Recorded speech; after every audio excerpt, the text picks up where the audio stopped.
to our website, and thank you so much for visiting us. We're the Latino veterans from Wisconsin that have formed in 2008 the Wisconsin Latino Veterans Memorial Foundation, and currently this website, to acknowledge the service and duty and sacrifice of all Latino Wisconsin veterans who have served in the United States Armed Forces. We're here to recognize these men and women who have served from World War II to the present Iraq and Afghanistan wars. This recognition will be done in two ways. First, with a pictorial and an oral historical project. These stories and pictures are from peacetime and times of war.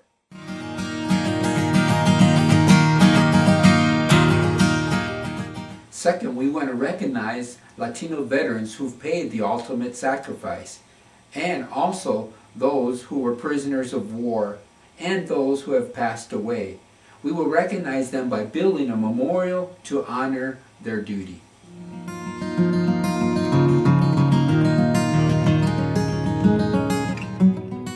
The work of the Pictorial and Oral History Project in our website is a labor of love for many Latina veterans who gave their time, their talent, and their financial resources to make this happen. The project was conceived in 2005-2006 when I was state commander of the American GI Forum. During this time, I've also participated as a founding member of the Latino Historical Society of Wisconsin. Our objective in the Historical Society was to publish a book of photographs of Milwaukee Latino community. One of the chapters in this book was dedicated to Latino veterans from Milwaukee. And so in the fall of 2006, Latinos in Milwaukee, the book Latinos in Milwaukee was published. After the book was published,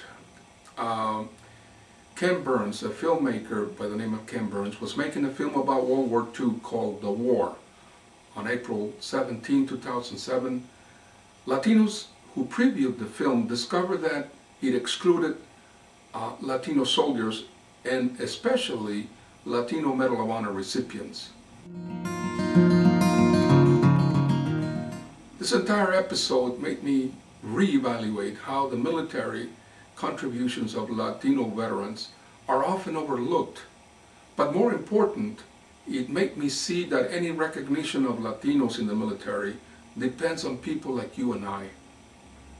We have to depend on ourselves to recognize the men and women who served honorably in the United States Armed Forces. V-I-C-T-O-R-Y V-I-C-T-O-R-Y Victory, victory, that's my battle cry. Victory, victory, that's my battle cry. S-O-L-D-I-E-R S-O-L-D-I-E-R Soldiers, soldiers, that's who we are. Soldiers, soldiers, that's who we are. Our work is not finished. The pictorial exhibit that we had on September 27, 2008, which exhibited 22 photographs of Latino veterans, is just the first part in a three-part phase. The second phase will be a traveling pictorial exhibit.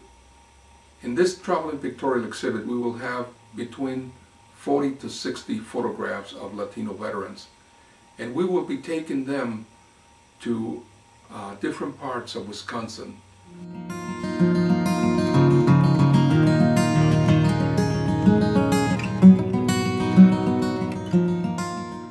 Our third phase and our last phase will be to develop a book, to publish a book of all the photographs of veterans and their stories. And the title of this book, the tentative title of this book would be Nuestros Veteranos from Wisconsin, Latino Veterans, Stories of Valor, Honor, and Duty to Country.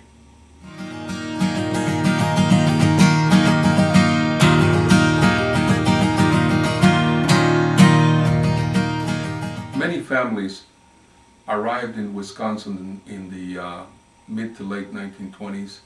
Others arrived in the 1930s. And when they came here, they came to cities like Waukesha, Milwaukee, Racine, Kenosha. And many of them came to work in tanneries, railroad jobs, and in manufacturing jobs. But also, there was another contingent of people who came from South Texas to work as farm laborers. Yeah. There were migrant workers. In fact, my parents were also migrant workers who actually came from the 1940s from South Texas. They started working the mini farms around the, we'll say, the southeastern Wisconsin area, because that's where all the factories were at. And as you were saying, when those factories opened, they had an opportunity to start working for some of these companies. International Harvester, the Tannery, Allen Bradley in the downtown Milwaukee area. So one of the things that happened is those kids who grew up in the 1920s and 30s, by the time the 1940s came, World War II came, many of them were 18 years old or older, and they were drafted into the Army or went into the military service. And that was the first documented evidence that we have of Latinos entering the military from Wisconsin. You know, by the time the 1950s and the 1960s rolled around, of course we had Korea and Vietnam, and there was a large increase of Latinos who went into the service, into the military, as a result of the Korean War and Vietnam. And so from that time on to the present time, where we're involved in two wars, one in Iraq and one in Afghanistan, a large number of Latinos from Wisconsin are coming back as veterans, and we see them in Wisconsin, in many, probably in our communities, everywhere. And when it comes to gender, we have record from World War II, women being in the service. Many of our women, though, didn't actually start coming in and being recognized into the 80s and so forth, when they started becoming aircraft technicians and so forth. And now they're in the front. They're in the front along with our men, and they are... A good example of that is your wife. Right. Your wife was in the military, was in with you in the Marines. But this is who we are, and we come from humble backgrounds, but we are an American.